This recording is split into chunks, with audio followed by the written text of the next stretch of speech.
It all comes down to this. The final round of the Classic Team Lotus 2021 Season 3 Championship. We've seen our drivers travel all over the world to some of the most historic circuits on the iRacing service, and now, for one last time this season, we'll see them on track at the famed Suzuka International Circuit. And while the Drivers' Championship is all but wrapped up, a close fight in teams points will keep us on our toes right up to the checkered flag. Who will emerge victorious around the terrifying twists and turns of Suzuka? We'll find out soon as we get ready to watch this final round of the Lotus 79 Sunday Grand Prix Series. And you'll see it all here live on the Global SimRacing Channel. Hi, I'm DJ Clark, and with me in the booth is Ashin Puhaka. Behind the scenes is our director Joe Peak, and he's using cameras provided by Dougie Beard. While the Lotus 79 never actually may have raced here at Suzuka, it's a circuit loved by both drivers and fans alike. Let's head over to our track guide to learn a little bit more about it.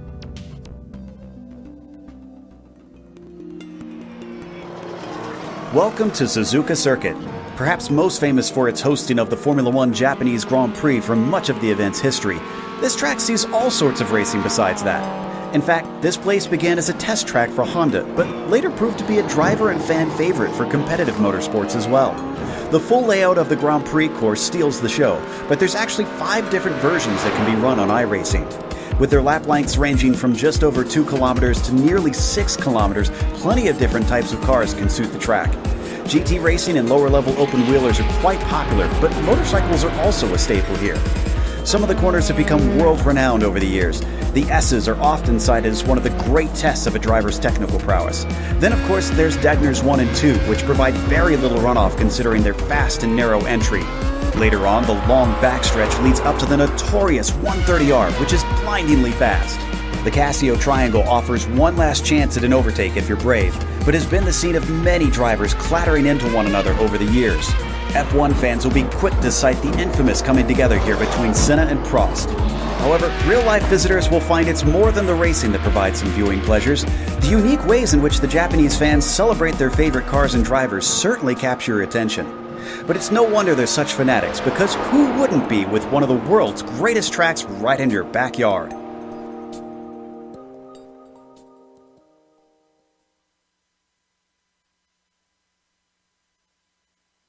Well, Ozzy, this is a track that Formula One is very used to going to. Obviously, a little upset to not be going there this year. But what do you think that these old school Formula One cars and these Lotus 79s are going to be like around here? It's the kind of circuit that suits this car to a TDJ because it's such a lovely circuit. It's so fast, so flowing, it's full of fast corners, exactly what the Lotus 79 likes, at least on paper. With the current state the car is in, unfortunately, it's not going to be quite as enjoyable of an experience as it would normally be, but honestly, it's one of the highlights of the season and one of the best tracks in any calendar, especially for this car.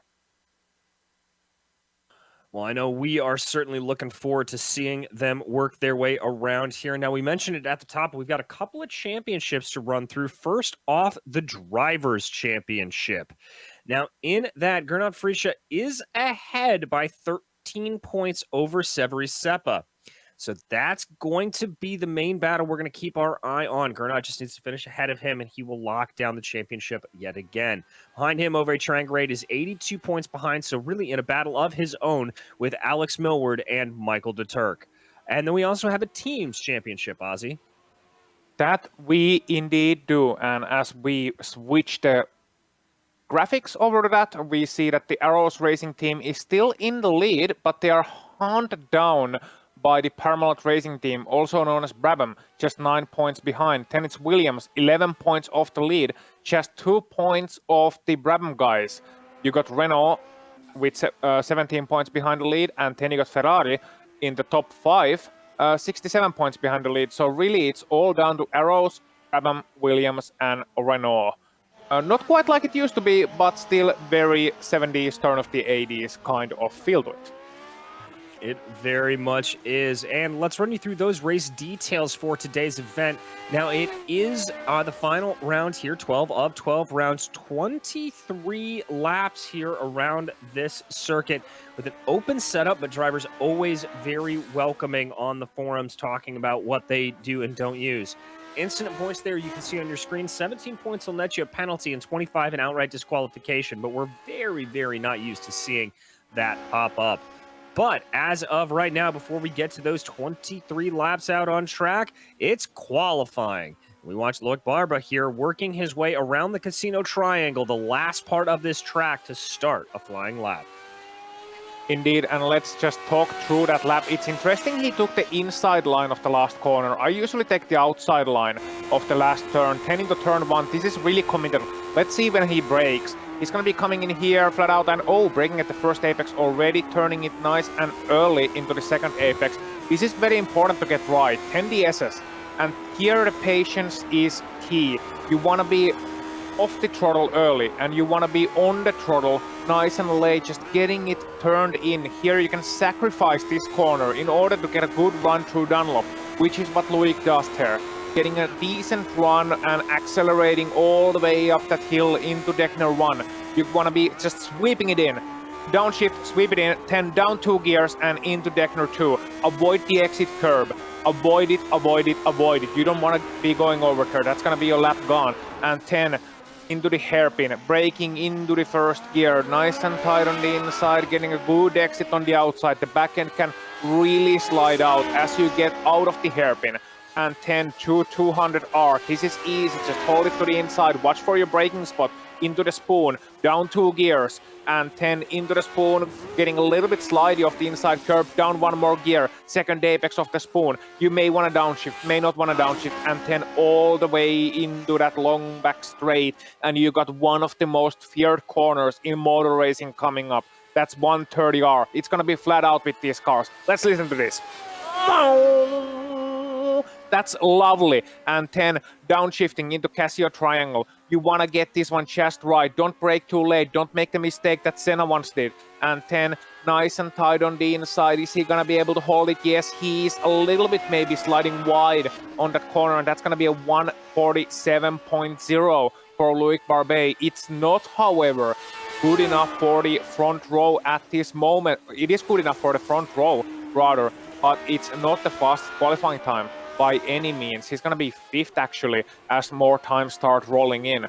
But wow, that's Suzuka circuit. Let's see if he can improve on the second lap.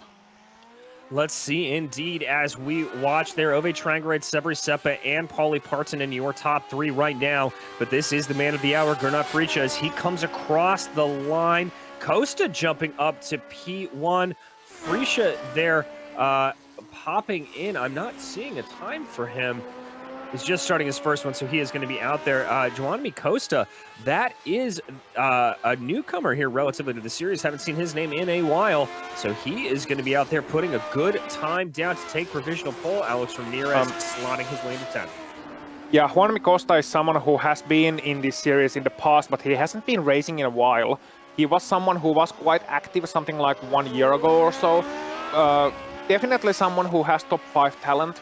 A little bit surprised to see him all the way up to pole, but we haven't seen the likes of Gernot putting in a proper qualifying time yet, so that might explain some of it, but nothing taken away from his achievement. Severi Seppa's first lap, however, that was surprisingly slow. He's half a second behind Juanmi at the moment, and here we see Pauli Partanen and his second lap coming to the end.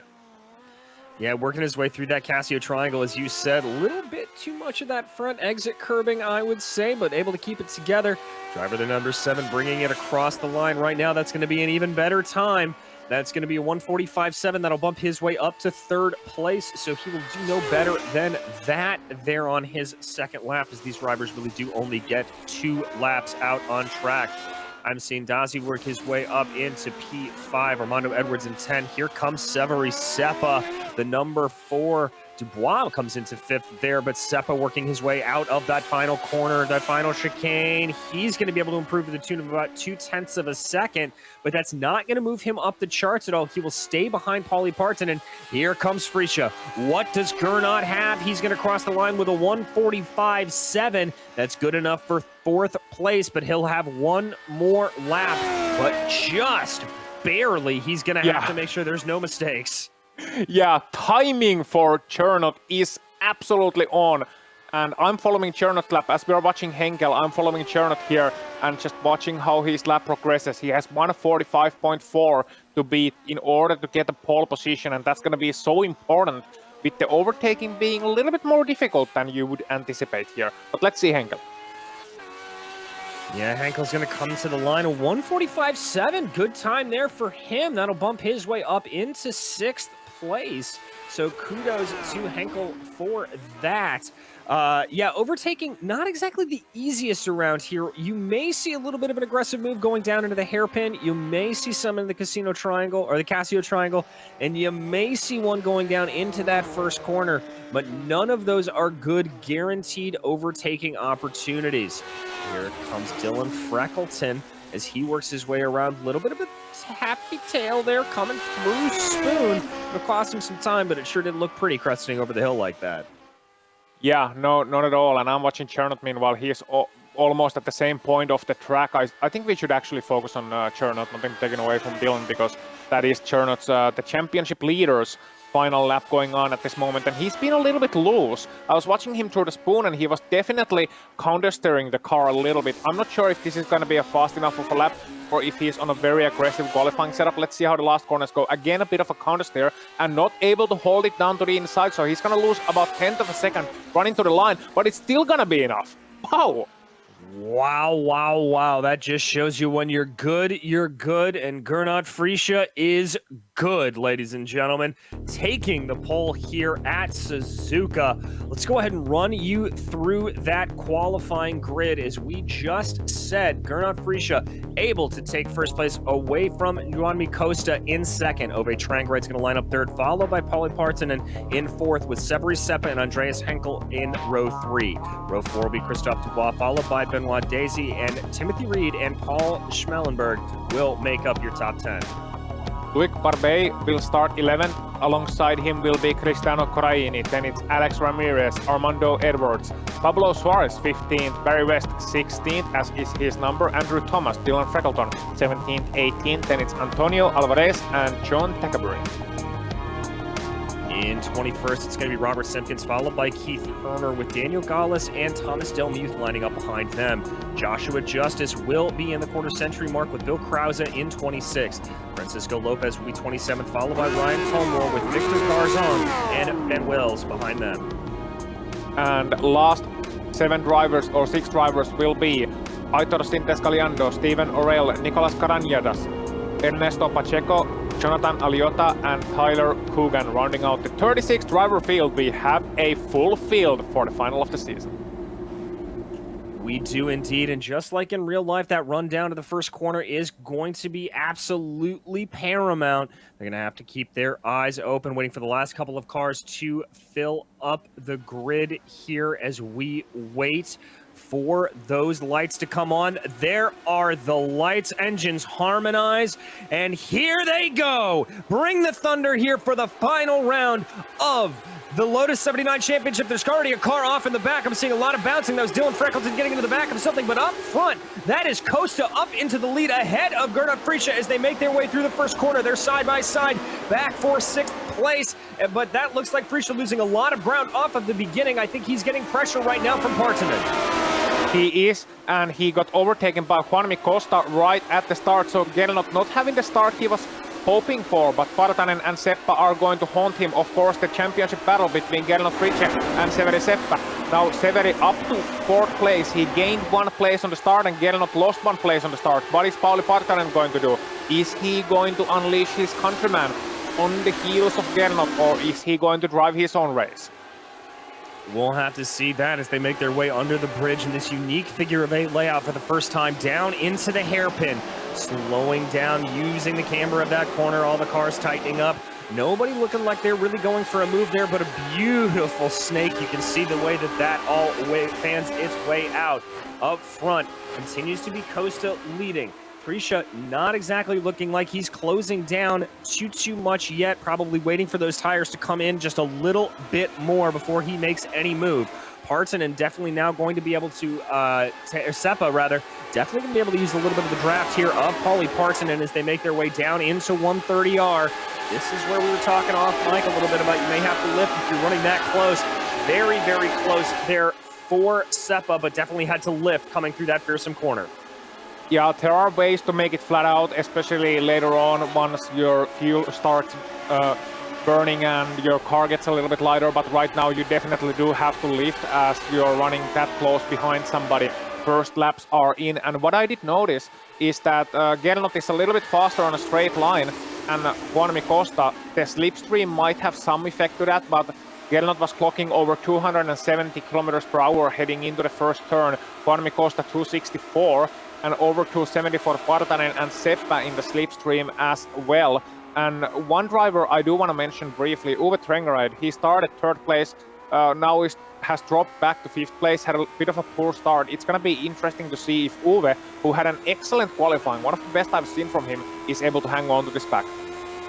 Well, he's currently under attack here from the car we ride on board with. That's Andreas Hankel. Hankel actually had a look down the inside of the first corner and wasn't able to make it work. Lost a little bit of ground there, but he's running with his teammate directly behind him, Timothy Reed, so there may be a little bit of team tactics as the drivers once again make their way through the hairpin. Looks like that top about 9 cars starting to break away a little bit from the field behind them. That's Loic Barba, the last in that train, and Paul Schmalenberg starting to lose a little bit of ground, but we keep our eyes focused on Henkel here as he tries to trace down Ove Trangrade. Yeah, and it's not going to be an easy challenge because Uwe is a tough competitor, the Norwegian, the surprisingly young Norwegian. It feels like he's been around for ages, but he's still a surprisingly young guy, very much excelling in the car control department usually, and has improved his craft in these wing machines as well. Well known from the Lotus 49 side, but also can do Lotus 79 and can do it well. So it's not going to be an easy task for Andreas Henkel, a relative newcomer to this series, I must say. And well, he's seeing that white car in front of him. He's seeing him, but he's not going to get away past him just yet. Not catching too much at the end of that straight just yet either. So it's going to be even more difficult of a challenge when you do have more wing than the driver you are trying to overtake. Most certainly, but we're going to keep our eyes focused back on the leaders as Gernot Friesche had a really good run out of the Casio Triangle. Thought about having a little bit of look on Costa up in front of him, but I think that alternate line may have set him back a little bit. We ride next to the helmet of Paulie Partanen here, who was looking pretty close through the S's as they now make their way through Degner 1 and into Degner 2. Partanen looking a little aggressive here. Could he maybe want to have a little bit of a fight here with Friesche? Obviously, he knows that the farther back Friesche finishes, better chance that Seppa is going to have to get it. Ooh, little bit of counter steer coming out of the hairpin. That's going to cost him some time. Yeah, he got a taste of victory at Detroit, and he decided that he likes the taste. Maybe he wants some more than just a taste. You know, you don't just lick a popsicle, you eat the whole popsicle, and that's exactly the thing that Paulie is doing right now. And he wants to win, but first and foremost, I think he would be clever to see what Gernot does. Because Gernot is playing his own game, biding his time. He can see that he is staying behind Kuanmi. Now he can start planning. And when those gears in Gernot Frische's head start turning, it's a well-oiled machine. No creaking there. It's a well-oiled machine, and it's powered by the most powerful processor there is in this series. So I think Paulie would be wise to see what Gernot is doing. He can see that Seppa is not an immediate threat as much as he is just trying to hold on to the leading trio. So I'm not anticipating too much action from Paulie just yet, but he might prove me wrong, who knows. Either way, it's a very fascinating situation, both with this race and with the championship. Yeah, Paulie looks especially strong here through the first sector, crossing over the timing and scoring line and then working his way up through the S's. He's able to run pretty close behind Gernot here as they now make their way up the Dunlop curve. Very, very good lines there from the both of them. But his problem is here is that he just looks like he loses a little bit of time before they get into the hairpin, able to keep nice and close through Degner 1 and into Degner 2. Could we see maybe an aggressive move here from the number 7? Maybe just a little bit far back to really try anything unless he wants to do his best Kumi Kobayashi impression going down into that hairpin. Better run off the corner this time. We saw a little bit of wheel spin out of the 7 on the last lap. Pauli is able to hold his car a little bit closer, a little bit tighter to the apex is what I've noticed in the SS. And it seems to be a little bit easier for Pauli at the moment. Maybe Gernot is experiencing as the tire pressures start to rise. We can talk about those later. Tire pressures are starting to rise at this moment and the car is starting to feel a little bit floaty is what it does after the first couple of laps. So maybe Gernot is suffering from that just a little bit, especially if he's running a little bit less wing. And Pauli, you can see he has a bit more grip in that car. He's able to hold it tight in the SS, but overtaking is going to be very difficult because he has more wing, because he doesn't have that straight line advantage, and it's getting even closer at the front. Yes, it is. Those top 3 really only separated by 0.8 of a second as they cross the timing and scoring line. And even going all the way back to Seberi Septa, that's only a second and a half. So that top 4 being very, very close. That tricky double apex there of that first corner. Ooh, that's a very, very good run for Partanen. Is it just me there, Ozzy, or was Costa looking very squiggly coming out of that first corner? Yeah, he ran wide. He ran wide of the exit, he ran off the curb and hit the grass a little bit, so that's why he was looking a little bit slippy and slidey there, lost a bit of time, the car definitely grounded out, and Gernot would have seen that. He would have seen that and he knows that, okay, there is no doubting it anymore, there is no hesitation.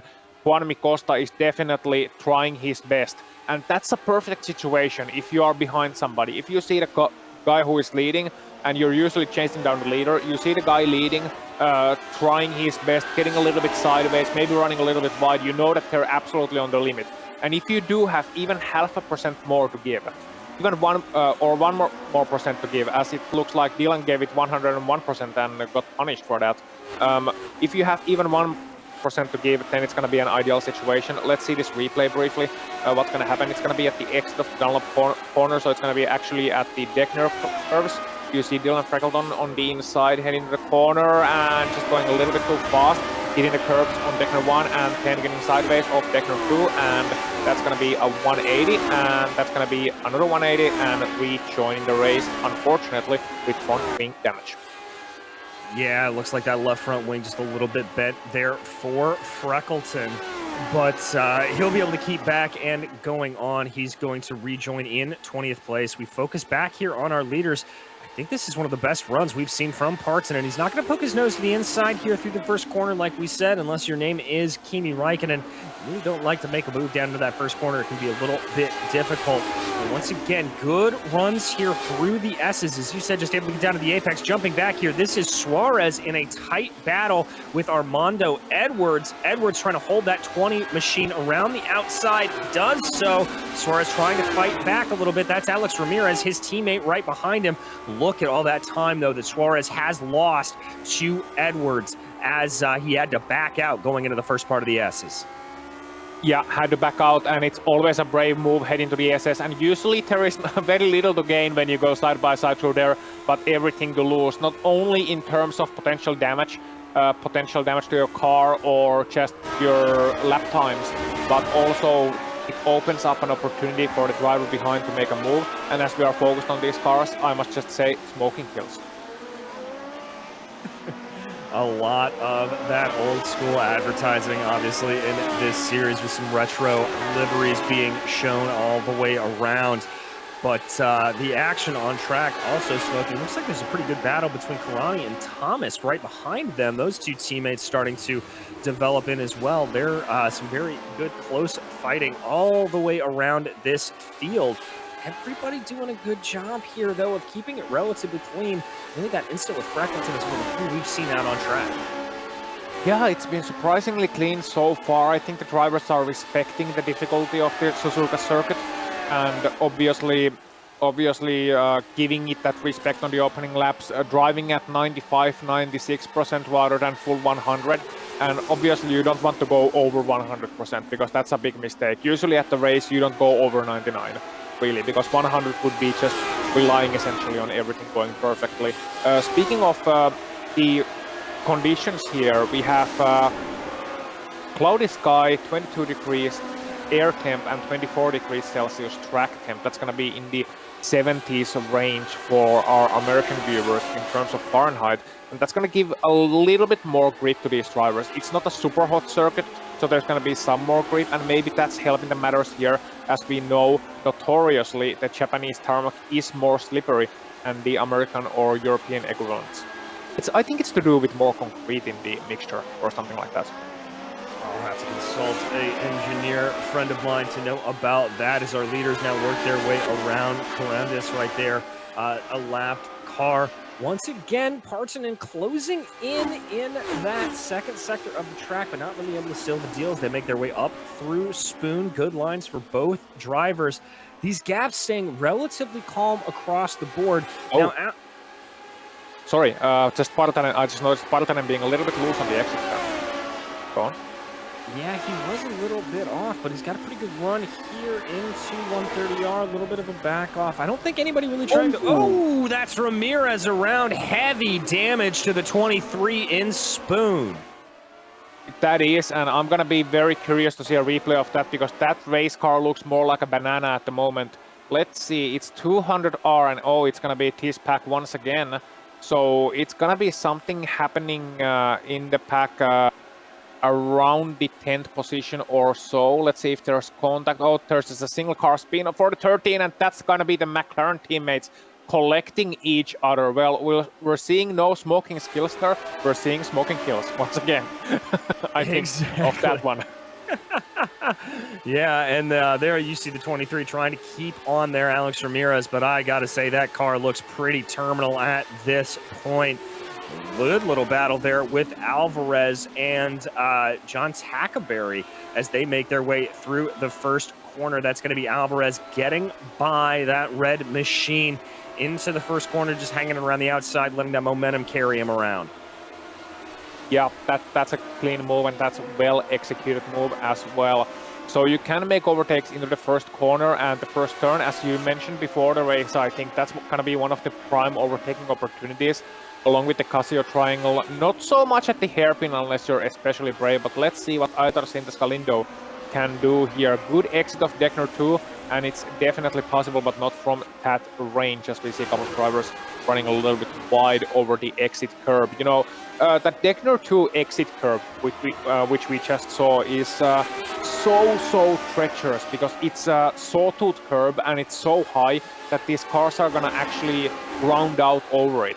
So instead of the tires hitting the track, the bottom of the car is going to be riding over that curb, producing sparks, potentially damaging the underbody, as well as affecting your speed, and you have no steering at that point. So that's why I was so adamant about not ever taking the slightest risk at the exit of Deckner 2. Yeah, you got to be super careful about it. Anything that can upset the underbody of this car, obviously very, very detrimental. Oh, let's jump back into P14. They're 3 wide going into the Casio Triangle. Whoa, that was inevitable contact right there.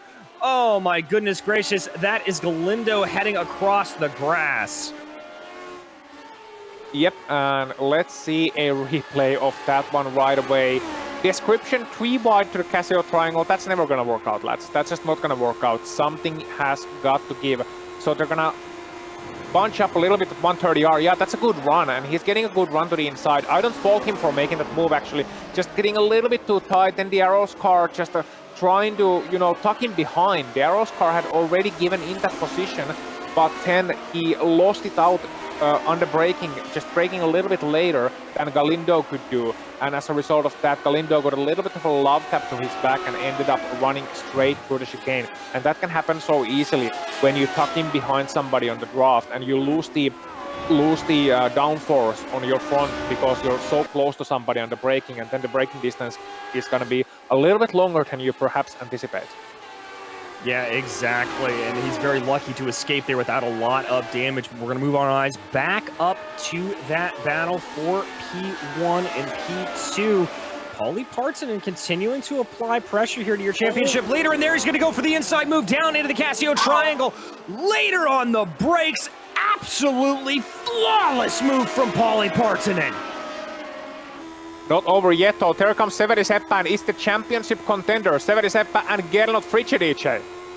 Does indeed. That's going to be Seppa trying to make it work around the outside, trying to do his best right, get an impression, but Gernot Fritsche says no, not yet. Oh, he's going to hold the momentum there. Seppa falls back a little bit. He's not going to be able to get it done here, but he's now ready to fully apply the pressure. These are the two battling out for the championship. Looked like a little bit of a wiggle there for Fritsche mid-corner in the S's. Seppa able to gain up a little bit on the exit as they work their way now up through Dunlop. The battle is on. Wow, it was tighter than a 5-year-old suit for me who has gained 20 pounds since then. That was amazing, especially through turn number 1. Severi Seppa had exactly one car width between himself and Gernot, and he still tried to go for that move around the outside. Gernot did the right thing, said nope, not here, not now, we're gonna stay with his leading duo. But now it's gonna be, now there's two questions. First, where can Severi Seppa make that move? And second, Paulie Partonen versus Juanmi Costa. What's going to happen between those guys? Do we see them bunch up again? Or are we going to see Gernot and Severi maybe fight it out between each other and then those leaders just running away ever so slowly? Stay tuned. Stay tuned indeed. And one of the stories that we haven't talked about is that Fritsche normally tends to have a car that comes a little bit more alive later in the race. So that may be what he's contending with right now. But Seppa looking very strong as they go down the straightaway down into 130R. He's going to try around the outside of the Casio triangle. Fritsche able to get on the brakes later. Is it going to compromise him at all? No, they're going to be able to keep it out, and Fritsche is going to keep it ahead. But Seppa keeps up behind. He's going to try for the draft again, looking for that same move that he did on the last lap. He's going to juke his way to the outside, try to carry the more momentum through the first corner. Here they come down into the braking zone, and it looks like Seppa's got a little bit more of an advantage, but he runs wide, able to keep it together. A little bit of a squiggle, but it's not going to be enough. Fritsche is going to maintain the lead for now.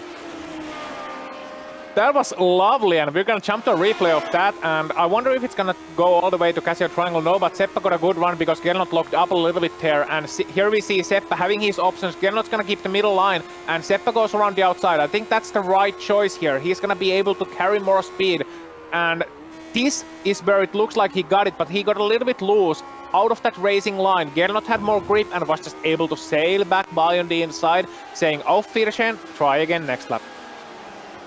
Yeah, indeed, and he's going to have to do that. Look at that distance he was able to close up there through into the hairpin, but that lost him a little bit of time, so he's going to have to take a couple of laps here to regain everything that he had.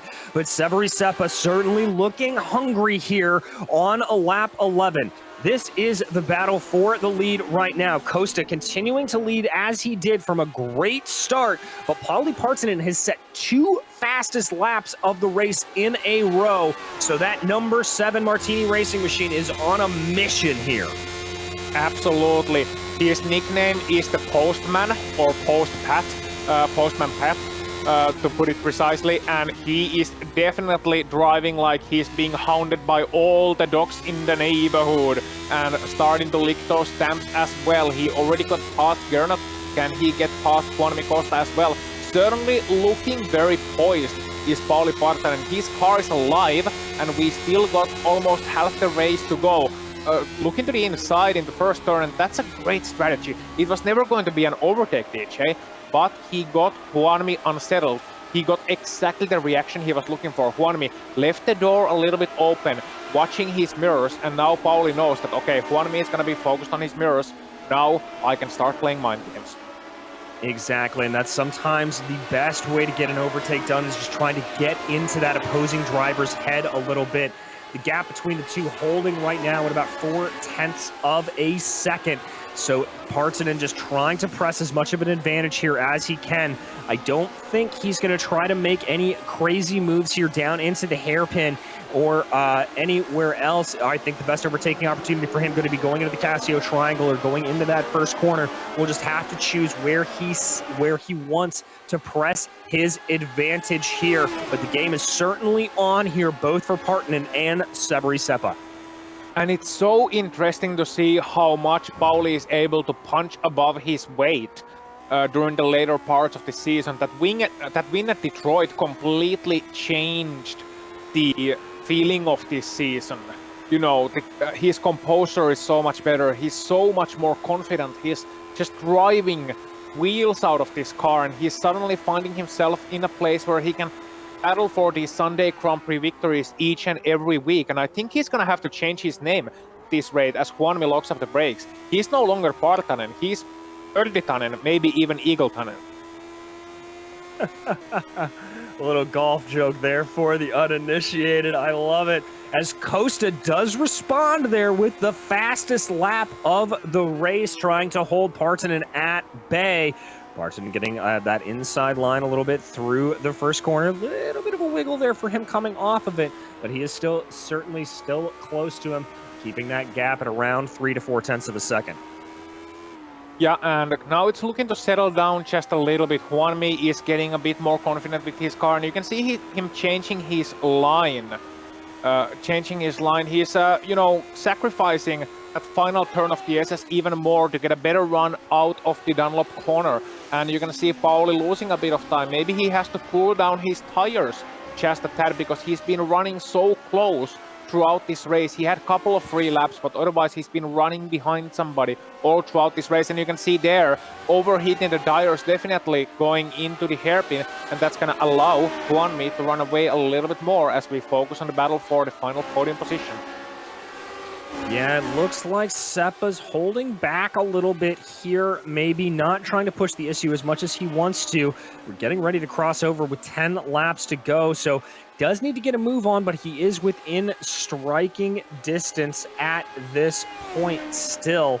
Both of these drivers, both of this leading couplets, just very much looking like they're waiting for the opportune moment to strike. They're building the tension here around Suzuka. Ah, yes, I love great battles. I love Suzuka, and Dylan Freckleton is not loving his race. Once again, Deckner 2 proving to be a little bit too difficult of a corner for him. So that's going to be unfortunate, but he's still going at least. And in 19th place, that's not too much of a shame. As Severi Seppa now puts in the fastest lap of the race as he starts to close in on Mr. Fritsche once more. So Fritsche 1/10 slower than the leaders last time around. Severi Seppa catching that slipstream, and they are starting catch some traffic too.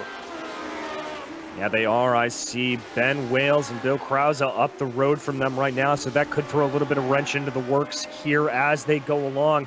Seppa was very, very close to the rear of that yellow and white machine of Gernot Friesche. Ooh, a little bit of a hairy moment there as they get on past Ben Wales. Wales trying to stay out of the way, but the car naturally wants to drift out there through Dunlop. Making their way now through the Degner curve. Seppa not quite close enough to make a move down into the hairpin. He's lost a little bit of time to his championship rival to the tune of about 2 or 3 tenths of a second.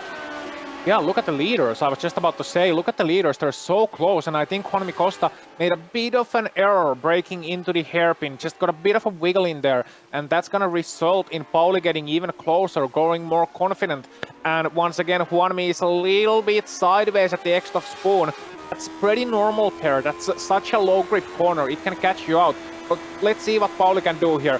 Flat out through 130R, and then let's see it into Casio Triangle. Come on, lick the stamp.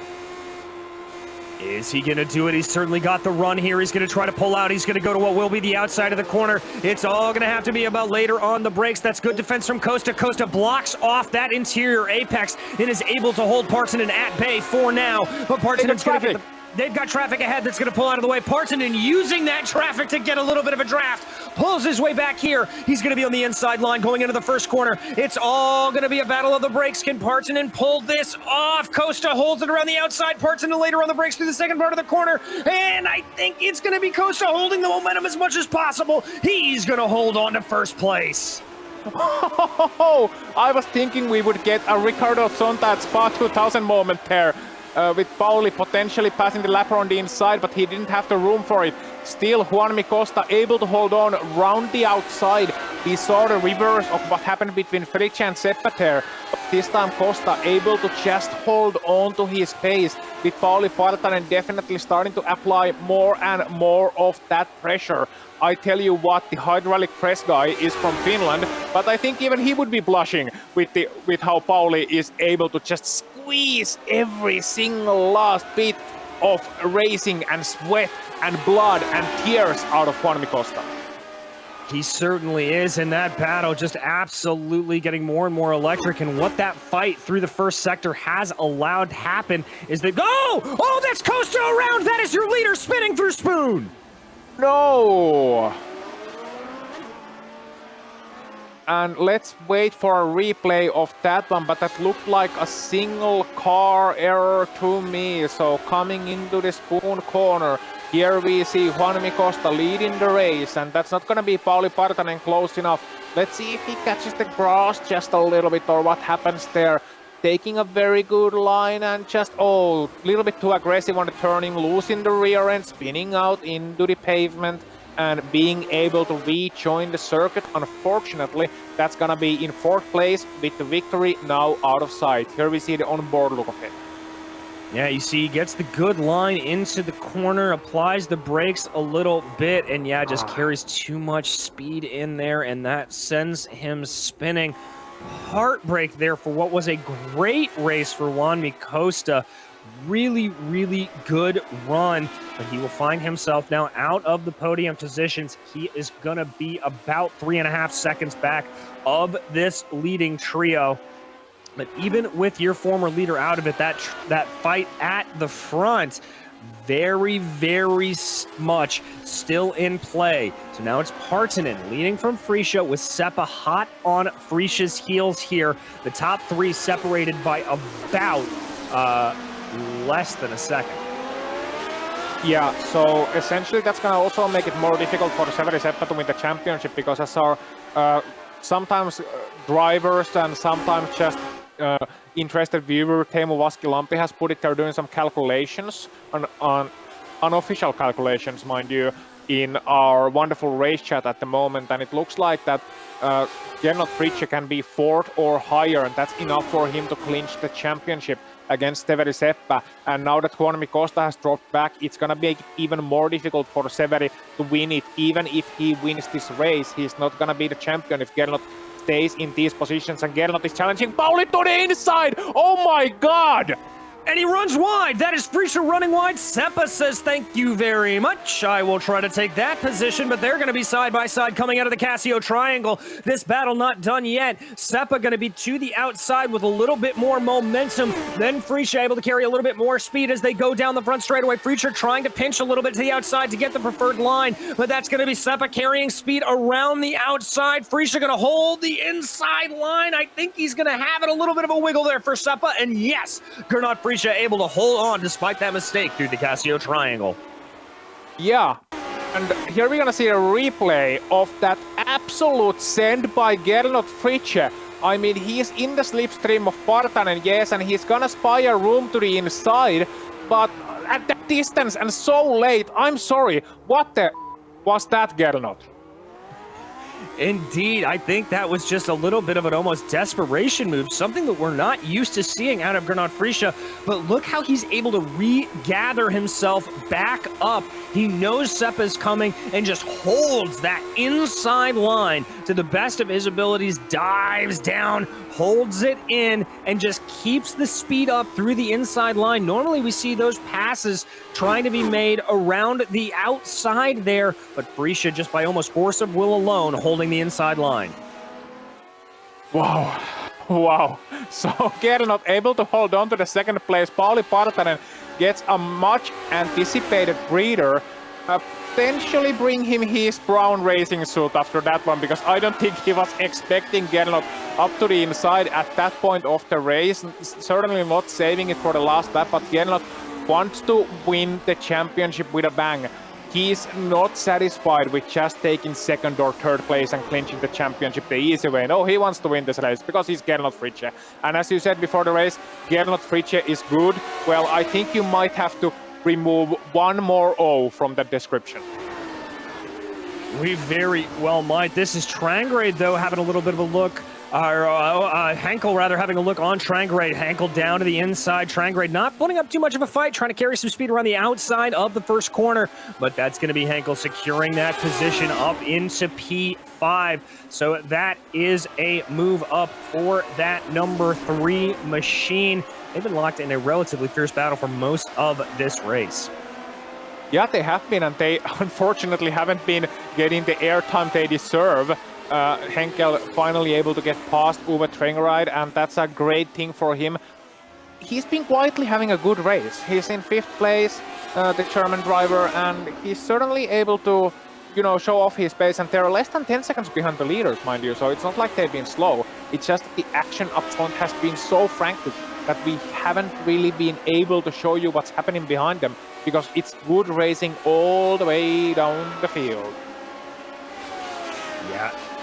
It certainly is, and now we are in on Cristiano Carani here as he tries to follow in on Barry West right now as they make...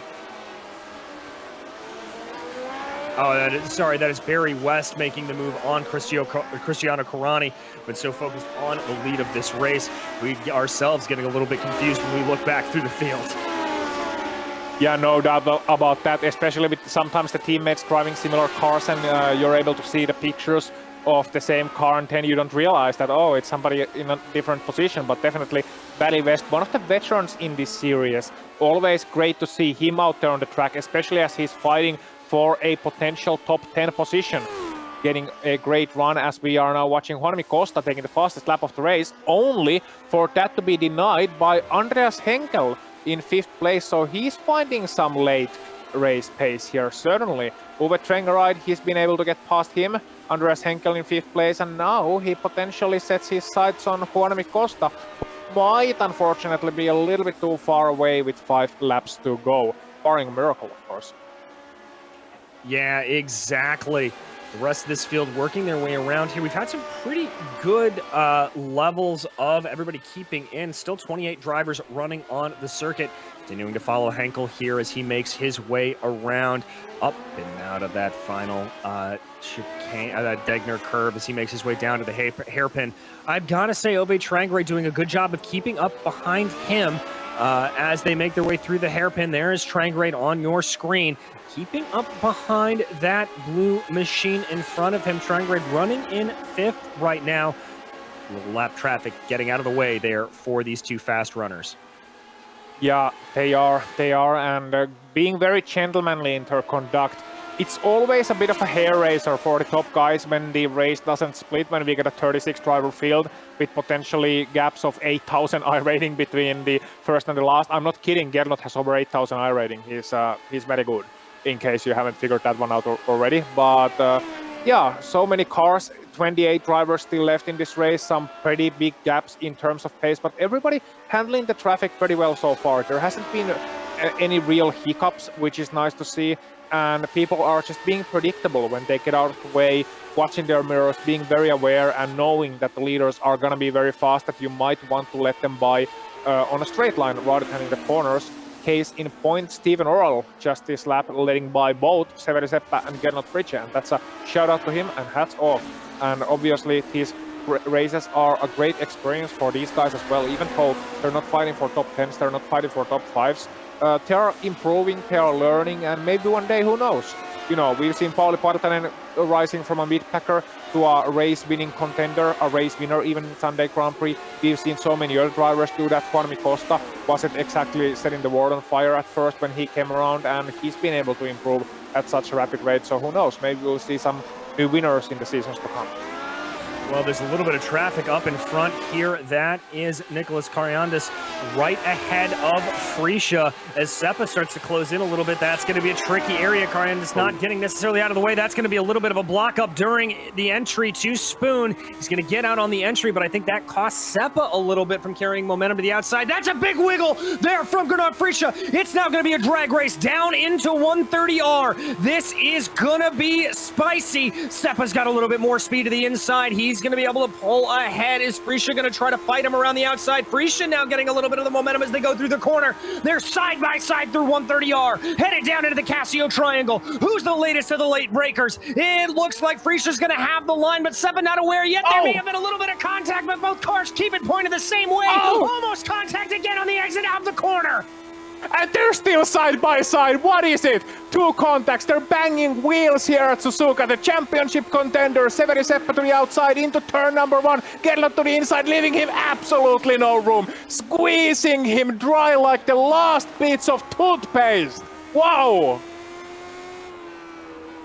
Absolutely incredible driving from the pair of them. And whoa, big wiggle there from Severi Seppa. But look at what this has done. This is Juan Costa able to close up the gap. This may still have a podium in store for the driver of the number 8 machine. So in 3 laps to go here, things are still very much alive in this Sunday Grand Prix series. Oh, this is absolutely the best in the world fighting it out. I'm sorry, CM Punk, but these guys are right now the best in the world, deserving of that moniker, and I fully accept the punishment if I ever end up in Chicago. But Juan Costa getting very sideways at the hairpin there. Severi Seppa lost a lot of ground to Gernot this time around. Gernot, meanwhile, he has to be nursing those tires as well. Remember, this all started off with Gernot wiggling at the exit of Spoon Corner. Let's see how he can handle it this time around. Getting that Renault turned in nicely. Oh, not quite able to hit the apex, getting the outside line, but still a decent job of doing that corner, it must be said, especially with these difficult conditions, with these ballooned up tires as we see, unfortunately, Christophe Dubois in the pit lane, so he's out of this race, and it's gonna be Degner 2, I think, striking once again. Is gonna be the exit curb. Oh, please don't let this be lap traffic. Please do not let this be lap traffic. It is lap traffic. And that's a heavy one. That's an ouchie. Big one. Yeah, that's what happens when open wheel cars touch each other. Not what you want to see. But 2 laps to go here for your leaders. And that leader is Pauli Partanen, running in the lead of the race. He's had a great job here. Started in 4th place and just methodically working his way through the field. Behind him, Frisha and Seppa continue to run, separated by less than a second. Andrew Thomas, some lap traffic in between them. Thomas getting out of the way through the Dunlop chicane for Frisha. That'll help him out. But Partanen here only has to get through these sequences of corners one more time before he is able to claim top step of the podium. And what has been a nearly flawless drive out of that number 7. Nice little kiss of the apex there through the hairpin, and heads his way back up the hill. Yeah, and Pauli is doing very well here. He's doing very well. He just has to do it one more time around this 5.8 kilometer track. And let's see the Spoon Corner. There's a little bit of a puff of smoke in the Spoon Corner as well, but he's able to handle it so well. That car is like on rails. It's not a postman anymore, it's like a post train.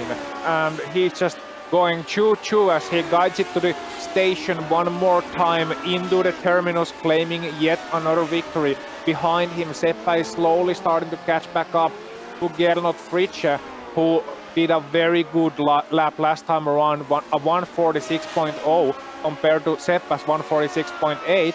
But as we are following Pauli, behind him, it's starting to get action-packed once again as Gernot is losing a bit of ground. Yeah, Gernot having to go to the inside there, trying to break the draft a little bit. You can see him swerving this way, and that is Seppa sets the fastest lap of the race. He's not going to be close enough to be able to get the pass done through the first corner, but he's seen a couple of errors out of Gernot Frische, so I think he knows that this could be on. Once again, though, white flag is out. This is the last lap for these drivers. Now, even if Seppa does work his way forward, I don't think that's going to be enough for him to take the championship, but he still probably wants a little bit of the bragging rights of beating Gernot Frische here, working their way around the lap car of Ben Wales right now. They head their way up into Degner 1 and through Degner 2. Yeah, it's not every day you get a chance to beat Gernot Frische, and it's for honor with with these guys. It's like a band of brothers up there in the Classic Lotus Grand Prix, and they're gonna be talking about it all the way through the long 1 week off season. I say long, it's 1 week, but it's still an off season, and it's the last race with this star model in the cars as well. But Gernot not quite able to really drop off Severi here, but Severi unfortunately not quite close enough either. So I think Pauli Partanen should be the focus right now, because he is heading to his second victory this season. He is indeed working his way past Joshua Justice right now. One last time through 130R, gets that car over to the left for the heavy braking zone of the Casio Triangle. Gets it down 1, 2, 3, and pulls his way on to the start-finish straight. Pauli Partanen will cross the line to win for the second time this season. Behind him, it's Gernot Frischa and Severi Seppa, and that is enough for Frischa to be able to control the championship once again. A great run for him. We're going to focus our eyes back here on a little bit of a battle still in place. This is Barry West and Cristiano Corani with, I believe, Alvarez right behind them. So 1, 2, 3, this going along. Yep, Barry West holding on to that 11th place. Coraini right behind him. Alvarez watching in their tracks. Coraini gonna look to the outside. Barry West smartly closing off to the inside. Coraini way too far back there to try and overtake. And that's gonna mean Barry West is gonna close out his season with a very respectable 11th place. Yeah, good run for Barry there. Alvarez thought about having a move to the outside of Corani, but not enough to make it work. And that's going to be, I believe, one of our last battles here out on track. An absolutely incredible race, as you saw. We are going to jump over to a quick break here on GSRC, but don't go anywhere. We will be right back with the unofficial finishing order as well as driver interviews.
Welcome back to the Classic Team Lotus Sunday Grand Prix Series, the final race of 2021 Season 3, and it was an absolute cracker out there with Paulie Partanen taking the win and Gernot Friesche taking home second place, enough to secure him yet another championship here in this series. Seberi Seppa came home third after a very fierce battle with Gernot, and Juan Costa, suffering from an incident at Spoon mid-race, able to come home in fourth. Behind him, Andreas Henkel was fifth with Ove Trangerade in sixth, Timothy Reed seventh with Loic Barba eighth, and Paul Schmalenberg in ninth. Armando Edwards rounding out your top 10. Just a shout out, Paul Schmalenberg, number 26, able to finish ninth. That's impressive. Barry West finishing 11th, Cristiano Corraini gonna be coming home in 12th place, ahead of Antonio Alvarez in that tight battle for 11th, and Aitor Sintes Galindo 14th after starting 31st. John Tackerbury 15th, Benoit Daisy 16th, then it's Robert Simpkins, Daniel Gals, Thomas Delmuth, and Dylan Freckleton after a difficult race, still finishing on lead lap in 20th position. In 21st, a lap down was Joshua Justice, followed by Stephen Oro with Andrew Thomas behind him and Francisco Lopez in 24th. Bill Krause at 25th. Now getting into the guys who were a couple of laps down, Christophe Dubois and Ben Wales and Nicholas Cariandas there. The rest of the drivers not able to see the end of the race. But first off here, in the terms of our interviews, we've got to go to our winner, Paulie Partanen. Paulie, a climb up through the field, a good defense across the board, taking advantage of others' mistakes. That's gotta feel good. Yeah, it felt very good. Actually, I was a bit afraid that I will mess up the championship race between Gernot and Seberi, but gladly I didn't crash with anybody.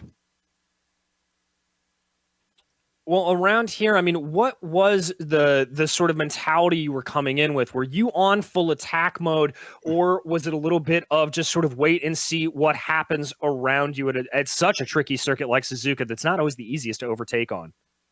Yeah, this is not easy. I was waiting for Gernot to make mistake. I was not really pushing to overtake him, so I will not crash into him and mess up the championship battle. But against Costa, I was attacking very hard.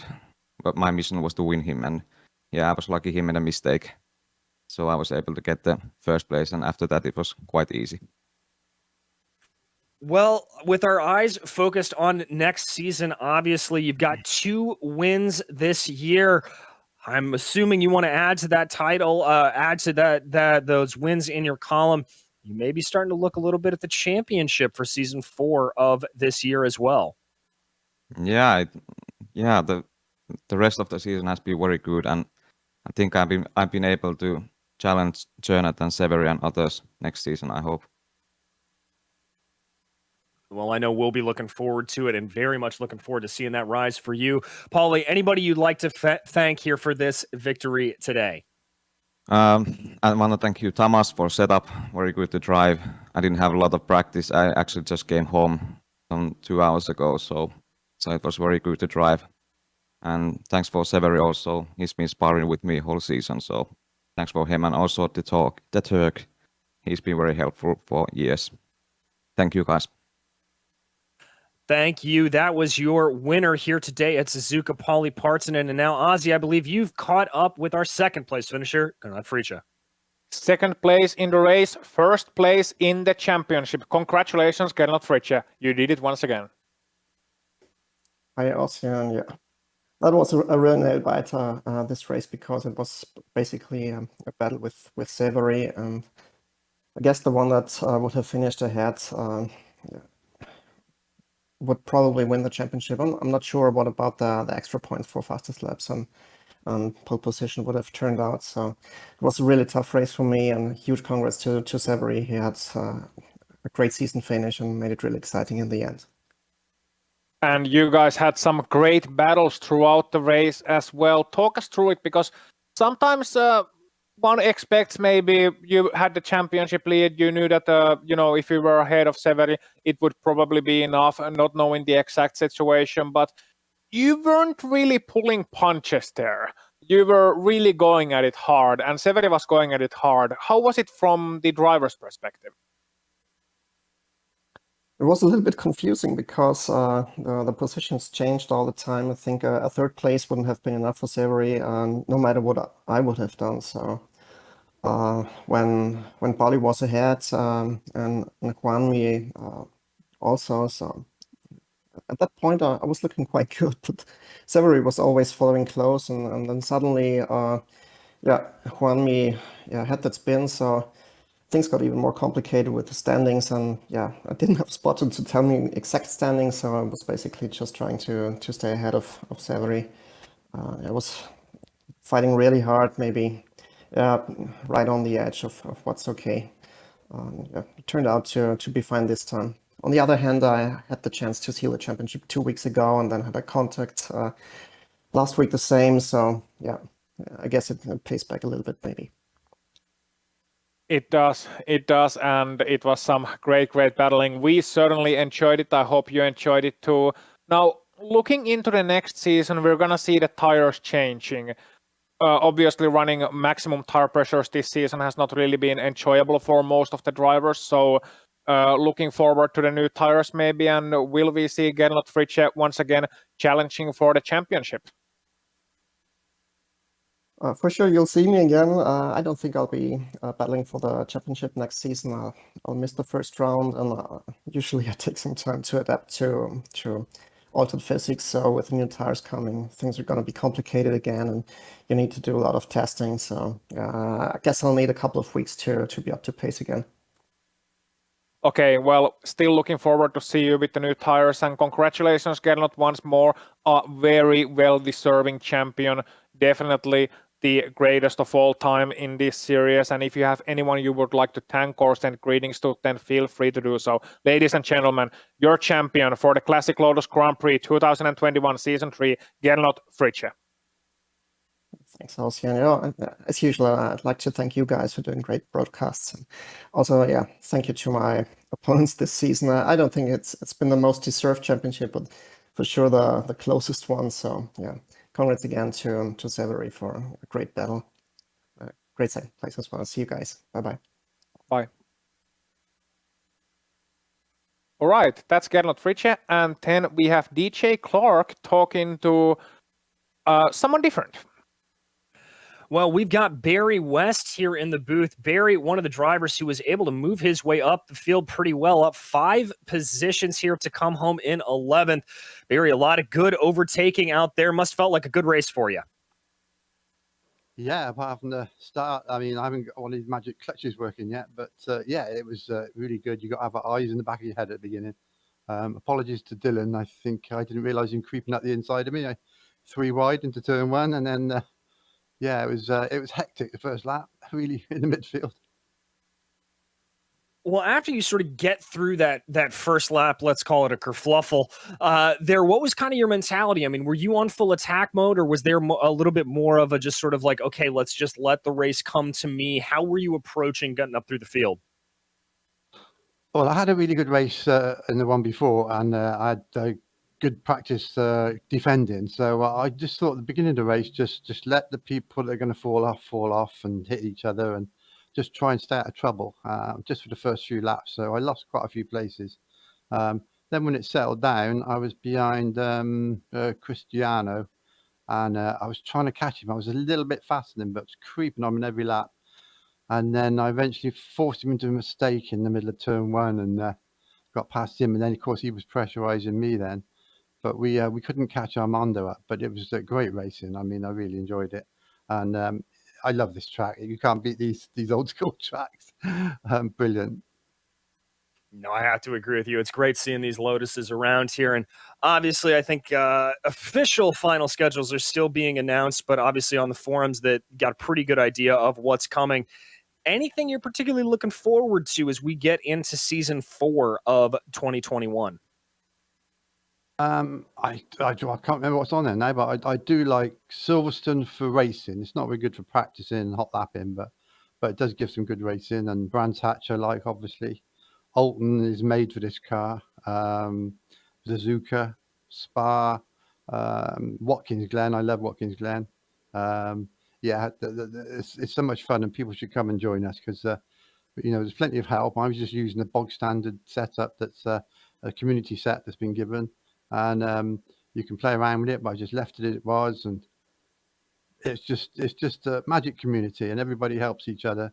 And it's just this car. I mean, I'm an old head now, but its racecraft is as much good. I mean, I'm not one of the fast guys, but I just like to keep it on the track and use racecraft to try and gain places. And it's just it's really good experience once you get to master the car, not letting it go off the track and having to carry the speed around the corners. It's a different way of driving to the other cars, but it's so much fun and it looks brilliant. Barry, I'll be honest with you, I couldn't agree with you more. This is by far my favorite car on the service. Just absolutely a blast to tear around in no matter where you are. And we're excited to see you back for next season. We're excited to get into that. But as this season closes, anybody you'd like to thank for today's race and for the season as a whole? Well, you guys are actually doing these broadcasts. It makes it really interesting to watch back and hopefully get more people into the sport. I'd like to thank my teammate, Paul Williams, who was much quicker than me, but couldn't make every race. I mean, I'm sure he'd have been up there in the top 5 if he could have. But hopefully we'll come back next season stronger, and we're going for the team's championship. Well, there you heard it. The gauntlet thrown down. That was Barry West there, your finisher today. And that is unfortunately going to wrap up our coverage here today of the Lotus 79 Sunday Grand Prix Series on GSRC for Season 3. Don't worry, we will be back for Season 4 in a couple of weeks. But before we go, we'd like to thank the companies that provide the software and hardware for our broadcast. You can see them listed here on your screen. Additional thanks go to June Lalonde, who provides our wonderful music. See the screen for how to get a hold of her great work. Thanks to our team today, Ozzy, Joe, and Dougie. If you'd like to find out more about GSRC, including upcoming races, you can find it all out at globalsimracingchannel.com. Or you can check out our social media through the outlets listed on the bottom of your screen. If you'd like to support the channel, go over to our merchandise store at simracingmerch.com/GSRC. Link is in our description below. And do not forget to subscribe to our YouTube channel as well so you don't miss a moment here on the channel. Our next race, you heard it, it's in a couple of weeks. It'll be next season, and we'll be on for another cracking championship as always.